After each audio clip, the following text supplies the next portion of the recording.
Hello BookTube, my name is Elizabeth. Welcome back to my channel, Bookends and Books. This video is a recent reads video. However, unlike my regular recent reads, it's going to be a thematic recent reads because normally I'm a bit all over the place. I read some nonfiction, I read some classics, I read a romance, I read a mystery, and then a play, and then back to nonfiction, and things like that. However, recently I've read a lot of romance because there's a romance readathon going on. I've also read some nonfiction, but I haven't finished the books yet, so I cannot really talk about them. So I thought I would talk about the nonfiction in a different video. So I'm just going to talk about all the lovely romance that I've read. Or is it lovely? We're going to discover that together. So the Romance Readathon, it is hosted by Maggie from Maggie's Books and Stuff. And if you're interested, you can still sign up. I'm going to leave a link to her announcement video in the description box, and you'll have all the information you need for that readathon, because it is a competitive readathon. I have to say it's the first time I'm trying this type of readathon, and I cannot say that I love it because it does add some pressure. But so far I figured I'm just going to read what I want to read, and I'm just going to add the books to the tally, and that's going to be that. So this is what I've read, well, kind of, this week. So the first book that I've read is The Unknown Ajax by Georgette. Heyer is one of my go-to authors. I just love her books. This is the 11th from her that I read, and I think the hero in this book might be my favorite male hero by Georgette. The man is adorable. So our hero is the new heir to the estate of Lord Derricott, his grandfather. However, he had, before the beginning of the book, he has never met any member of his families because he is the son of the second son of Lord Derricott, and this second son married against his father's will. He married a weaver's daughter, so a commoner, and Lord Derricott is incensed. So he has not spoken to his son in a long time, and anyway, the son died during the wars against Napoleon, so he's been dead for 25 years, and the grandson arrives and wants to take his place as the heir and wants to learn about the estate since he's about to inherit the place. Not necessarily this week because Lord Derricott is still alive and doing well, but he wants to take his place. And the plan by Lord Derricott is that to educate this grandson, this heir, who's probably going to be just a big oaf because he's from the north and he's uneducated and he's the son of a weaver. So so he decides that he's going to marry him to his granddaughter, the daughter of his fourth son, because he has four sons. The eldest one dies, and the son of the eldest one dies too in a drowning in a boating accident. And so that's why our new heir comes up on the scene. And yeah, this new heir and the relations between him and his new family in a way is super interesting. I have to say that the romance in the book is not necessarily the best because we lose the heroine for quite a bit. In the middle, she's barely mentioned. So it's not so much about not Lord Ajax, but our unknown Ajax trying to seduce his cousin as just trying to convince her that's the right thing to do. And that's the other thing. I know perfectly well why our Miss Derricott would like to marry the unknown Ajax, but I don't quite understand why the unknown Ajax would marry his cousin. He could have anyone, and the book does not quite explain why she's his choice and why she is the best wife for him. But it doesn't matter. It was just a lot of fun, a good, interesting adventure story. Well, there was a bit of an adventure story in the middle, or rather at the end. It's more at the end. There's a bit of a comedy piece going on. And anyway, it was a lot of fun. I really love Georgette, and I love this book.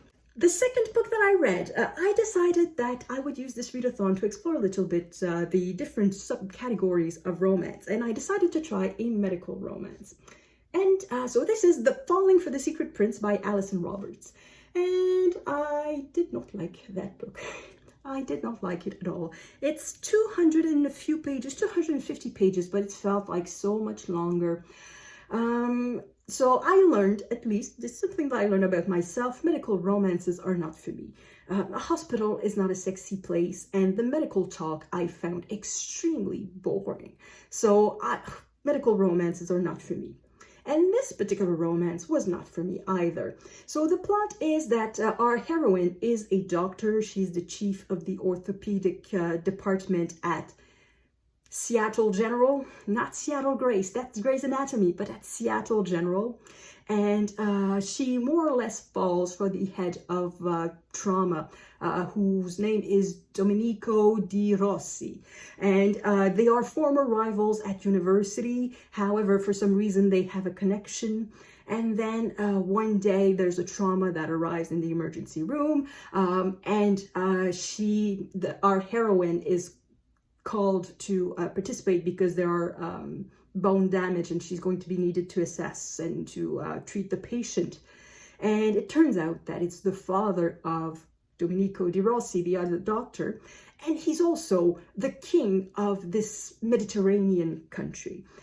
And anyway, the thing that I found particularly boring about this is that our heroine has zero interactions with anyone else but this doctor.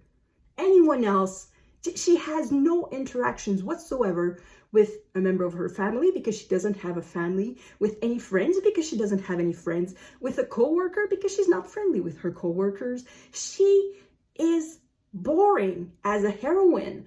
She's very self-centered, I guess. She had a tough childhood, but that's something we are told. That is not something we are shown. So that's the famous thing about show, don't tell. This book is all about show. It's the opposite. It's all about tell. It's all tell, no show for the background of the characters. Why does our Italian doctor not talk to his father or is not in much contact with his family? We are left to guess about that. So it is okay, I guess, but it really wasn't for me. I found it, it was 200 pages, but it felt much longer. Another shorter one that was better is Her Grace's Passion by Marion. This one is a bit more retro. This one is from 1991.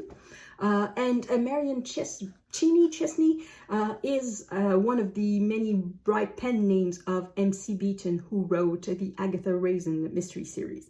And in this book, there's a bit of a mystery too. Well, not so much because we see what happens.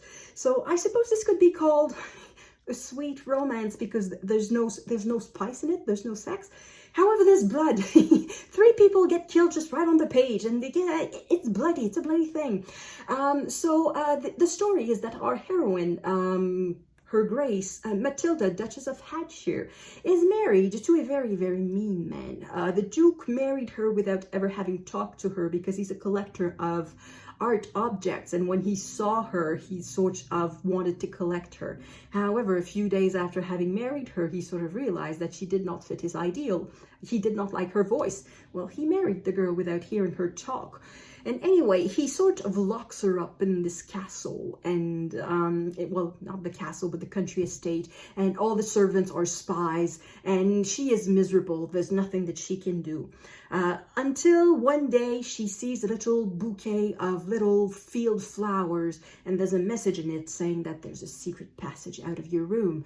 And she takes the secret passage, and then she goes to town, the nearest little town, and there she meets the Earl of Torridon, who also happens to be in a very miserable marriage because his wife just throws temper tantrums, she lies all the time, and she makes scene upon scene upon scene, and he really cannot stand her anymore. So they meet, and they sort of more or less fall in love immediately. However, both of them are married. And when I talked about that book in my book haul /TBR video, I said, I hope they don't get murdered too much, like the spouses. I hope they don't get murdered too much. They do get murdered. They do. And as I said, the first one is a rather bloody affair. The second one is less bloody, but it creates a bit of, anyway, it creates some not a mystery, but anyway, it creates plot. I'm just going to call it plot because we know exactly what happens because everything happens on the page. But basically now our two heroes are free to marry one another, and yet one of them keeps resisting because there's too much scandal. So the love story in the book is not particularly interesting because, as I said, They sort of fall in love at the first conversation, not so much at first sight, but at first conversation. They feel very comfortable with one another, and they appear to be the only little ray of light, ray of sunshine in their lives. But there's no seduction going on, so that's a bit boring. Towards the end of the book, well, the end, it's not such a big book, so somewhere halfway in the book, there's a second plot line that comes up, love story, kind of, because our Duchess decides to, she decides to take a girl from the countryside and bring her for a season in London. And again, that girl, she sort of sees someone, and that someone sees her, and they kind of fall in love, and that's that. There's no seduction going on. So for that part, it was a bit disappointing. That for the love stories in there, it was a bit disappointing. However, it's super interesting. It's super fun. It read super well. It's rather short. It's 170 pages, so a bit under 200 pages. And I had a lot of fun reading it. So as a romance, it's not super satisfying, but it's a fun book nevertheless. And then I did not read. So the fourth book that I have is this. So this is Lady Daring Takes a Lover by Julie Anne Long, and it's the first in the Palace of Rogue. And I have not read that book. What I did is that I needed to drive a little bit on the weekend, and I decided to go on Scribd and look at the audiobooks that they had available. And they had an audiobook of After Dark with the Duke by Julie Anne Long, and it sounded interesting. It's the story of an opera singer who is caught in a scandal and finds refuge in some sort of boarding house hotel called the what? The Palace on the Thames. The Royal Palace on the Thames, the Palace on the Thames. Anyway, that's the thing with audiobooks. I tended not to remember the details. So if you're not a regular on my channel, if you're rather new to my channel, you may not know that I rarely listen to audiobooks. I've started to do it a little more this year. I'm trying to get used to it because I recognize that it could be rather useful. And I have to say that driving on the highway is much more fun when I do that while listening to a book than while I'm listening to stupid songs on the radios or stupid talk shows on the radio. So I have to admit that I enjoyed hearing or listening to a book while I was driving. But I don't think I prefer listening to a book to actually reading the book, because now I want to summarize it, and I'm kind of struggling because I barely remember the names of the characters, because I never know how to spell the names, and if I don't know how to spell them, I don't remember them. So our main character was an opera singer, as I said, and she found refuge in this boarding house, sort of luxury boarding house, where the pensioners are chosen by the hostesses. There are two of them, and there's a bunch of house rules that, like, you have to dine with everyone 4 times a week. You cannot swear, you cannot receive visitors in your room, things like that. And also staying at this boarding house, there's a national hero, the Duke of Falkirk. And he is staying there because he needs to write his memoirs. He has promised a book to his publishers, and there's construction going on in his townhouse, so he decides to stay there for a little while. And at first, the Duke and the sort of disgraced opera singer are not getting along at all. But of course, it wouldn't be a romance if by the end of the book it was still in that state of affairs. So yeah, plot ensues. I'm just going to say that at first they don't get along, but at some point they are forced to get along, and at the end they do. I don't think it's a spoiler to say that they do at the end. So even though, because it was an audiobook, yeah, I have issues with audiobooks. The other thing that I don't like about audiobooks is that for the male characters, in this particular case, it's the male characters because it was narrated by a woman. It was narrated by, I did not take notice of the name at all, so yeah, I'm just going to write it in the video here. So the narrator is a woman. She was very, very good. I have no complaints about that, but it remains that when she does a male character's voice, it remains a woman speaking like a man, trying to imitate a man. It's not the exact same thing. So even if he's supposed to speak in a low and deep baritone voice, what I hear is not a deep baritone voice, it's just at best an alto voice. So it doesn't quite convey the character for me. And the other thing that I don't like is that sometimes there's a bit of ambiguity deliberately left in the books. For example, in a dialogue, so when our two heroes are kind of bickering with one another, the Duke used a lot of sarcasm, I'm going to say. So sarcasm, irony, I don't always know the difference between both. But in the book, if I'm just reading with my eyes, I can decide for myself what is the correct tone of these repartees, how blunt they are or how sweet they are, because you can have some sort of sweet sarcasms, well, not necessarily sweet, but humorous sarcasm. That's something that is said in jest and not so much to hurt. And sometimes it's said to hurt. And anyway, sometimes it can create ambiguity for a character, and that's quite good because we don't know our Duke. Is he really that angry, or is he perhaps somewhat amused? We don't know. There might be some ambiguity. But when it's narrated, the narrator has to make a choice. She has to decide if the Duke is being blunt, if the Duke is being mysterious, if the Duke is jesting. She has to make a decision to be able to render it appropriately. And the decision that the narrator makes is not necessarily the decision I would have made. So anyway, that's all the reasons to say it's not because the narration wasn't good. The narration was very good. It's just that for me, I have a hard time with audiobooks, particularly of fiction audiobooks. I'm better with non-fiction audiobooks because there's fewer dialogues. But with dialogue, oh, sex scenes, oh, that was bad. Again, it's not the narrator that did it bad, it's for me. I did not like that. And driving with a sex scene being told, oh, good grief, good grief. I didn't like that at all.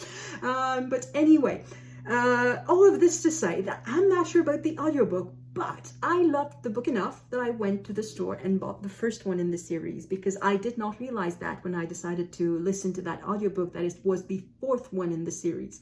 It's while I listened that I realized, well, there's a bunch of backstory to that. So the two hostesses, they keep hinting that they used to be unhappily married and that finally they found love, or that they understand that sometimes scandal can be, I don't know, based on false information or something like that. So they kept hinting that there was a previous backstory. And of course, once I stopped driving, I Googled and I learned that, yes, indeed, it was the fourth in a series. So I liked it enough that I'm going to go back to the first one, and then perhaps the second and the third, and then I'll skip the fourth and then go to the fifth and the sixth and well, I see the fifth and the sixth. I don't know how many there are.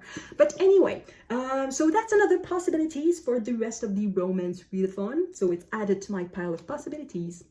And that's it. That's what I've read so far for the Romance Readathon. I'm still reading Romance Readathon. I'm not entirely sick of it yet. It may happen soon though. If I keep reading like 2 or 3 a week, I'm going to get sick of them and then I'm going to read something else. But it doesn't matter, because for the readathon, anything counts. Any book that you read can count. So even if you read a mystery, if you read nonfiction or whatever, it can count. So that's what I'm going to do. So that's it. As I said, that's it for me. Let me know in the comments if you've read these books and what you think of them. And I will see you in the next video. À la prochaine!